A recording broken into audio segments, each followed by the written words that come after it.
punya gangguan darah tinggi. Nah, pasti kan ada penyebabnya. Gitu. Kolesterol, apapun itu penyakitnya pasti ada yang menyebabkan. Nah, kalau dalam konteks yang saya pelajari di klinik terapi, penyebabnya itu memang dari pola hidup. Pola hidup. Dari pertama pola makannya, pola tidurnya, pola minum, dan yang paling utama itu pola pikir. Dengan kehidupan Rasulullah dulu, itu Rasulullah itu orang yang paling sehat. Yahudi yang memberikan makanan ke Rasulullah dan sudah dibunuh racun. Dan itu sama para pakar kesehatan dunia itu diteliti kenapa Rasulullah semasa hidupnya orang paling sehat. Ya ternyata walhasil kesimpulannya Rasulullah makannya teratur. Nah, minumnya pun teratur, tidurnya teratur, apalagi pola pikirnya jelas. Nah, sementara di kita, mohon maaf, dari 20 tahun ke belakang, pola makannya sudah banyak yang kurang tepat, Pak. Udah kebanyakan kimia. Betul, salah satunya itu. Terus ya memang betul kata Bapak tadi, edukasinya nggak nyampe. Ya.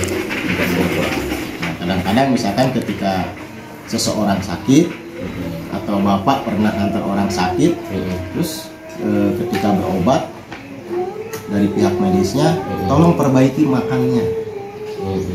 Ini salah makan, tolong perbaiki makannya. Pertanyaannya, Bapak atau pasiennya nanya enggak, Pak, pola makan yang baik itu seperti apa? Nanya enggak kira-kira? Jarang sih. Nggak ada. Iya, jarang. Terus yang nyuruhnya ngejelasin nggak, Pak? Enggak juga. Nah, justru itu. Iya.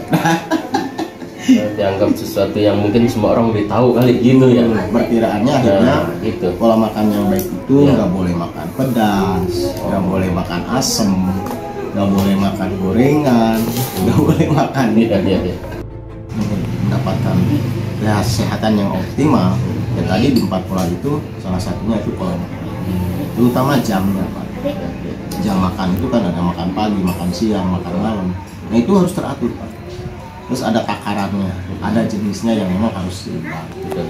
Sehingga nanti tubuh kita akan mengalami kesehatan yang optimal. Nah pertanyaannya, kalau pola makannya tidak teratur, maka di dalam tubuh akan menumbuhkan sampah, Pak. Ya, atau yang disebut dengan bahasa medisnya oksidan. Nah, oksidan itu atau oksidasi itu yang akan menjadi Racun. salah satunya racun, dan dari endapan racun itu atau toksin bisa mengakibatkan permasalahan pada sistem tubuh, Pak. Ya, dari sistem pencernaan yang bermasalah, belum nanti ke sistem saraf, sistem hormonal, sistem kekebalan tubuh. Nah, itu akibat dari tadi pola makan yang teratur. Nah, makanya mau tidak mau, kenapa bertambah usia semakin bertambah yang dirasa, Ya. dan rata-rata rasanya tidak nyaman, Pak. Bahkan pinangnya sampai ada yang terjadi kelumpuhan. Ya.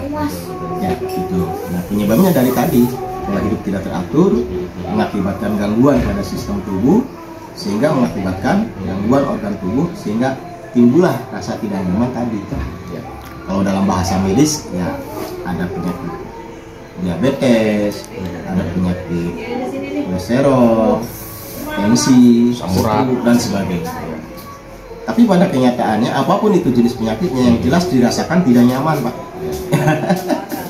Tidak nyaman. Nah, terus bagaimana kan selama ini kita tidak tahu bagaimana pola hidup sehat itu seperti apa. Sedangkan usia kita sudah segini kan, Pak ya. Iya, betul. Terus bagaimana cara memperbaikinya? Nah, makanya dengan kami yaitu solusinya itu lakukan tindakan terapi secara berkala, Pak. Makanya konteks terapi kami yang kami kemas itu bukan pengobatan lah, Terapi. tapi terapi perbaikan sistem tubuh. Kita perbaiki sistem dengan bekam itu tadi. Nah, salah satu metodenya bekam, terus ada juga pijat, terus ada juga kalau untuk gangguan kejiwaannya kita ada hipnoterapi, ada akupuntur juga, dibantu nanti dengan herbal. Jadi kalau konteks fisik, terapi fisik itu ibarat kalau dalam kendaraan itu servisnya. Ya. Kalau herbal itu ganti olinya, Pak. Ya. Tadi. Ya. Nah, ya. Ketika di dalam tubuh mengalami gangguan tidak nyaman, Ya. jelas akibat adanya gangguan sistem tubuh dan pasti ada penyebabnya. Betul. Penyebabnya apa? Dari pola hidup yang tidak teratur. atau gaya hidup kita yang udah beberapa tahun ke belakang udah salah Pak.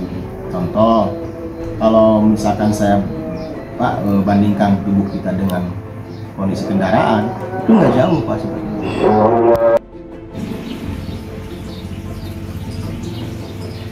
Posisi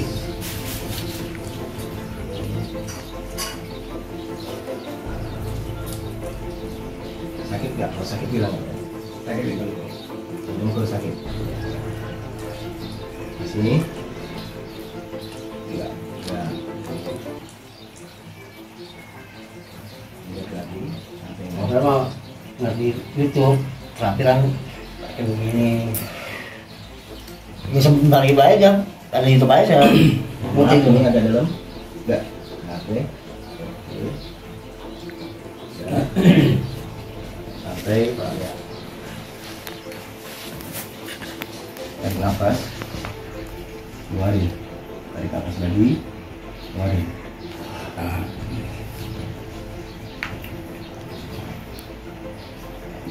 Sebenarnya pinggangnya Diam, bola di ini masih ketat. Diam. Tarik nafas. Oke. Lurusin lagi. Angkat ini. Lemesin, lemesin. Jangan tegang. Lemes. Lemes.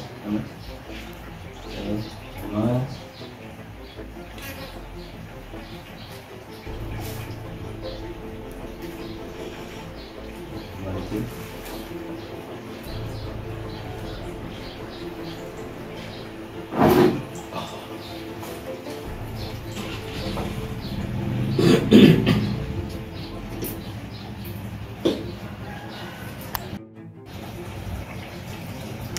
Ikhlas Pak. Kan? Tenang Pak, masih utuh Pak. Kan nggak pakai apa-apa ini. Nggak pakai palu pak. Masih utuh. Nggak ada yang cok. Dia harus pakai bogem dia. Ambil lagi bang ini.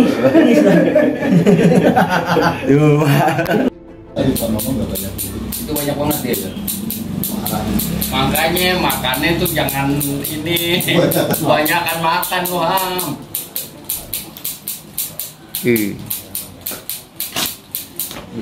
Ya luar biasa banyak penyakitnya.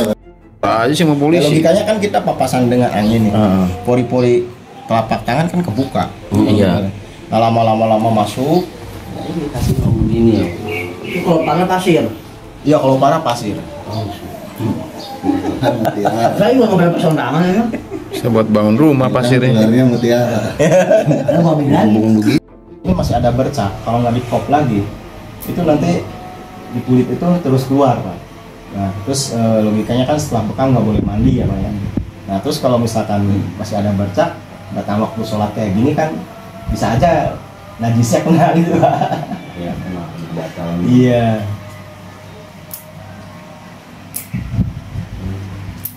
Masih keluar aja ya.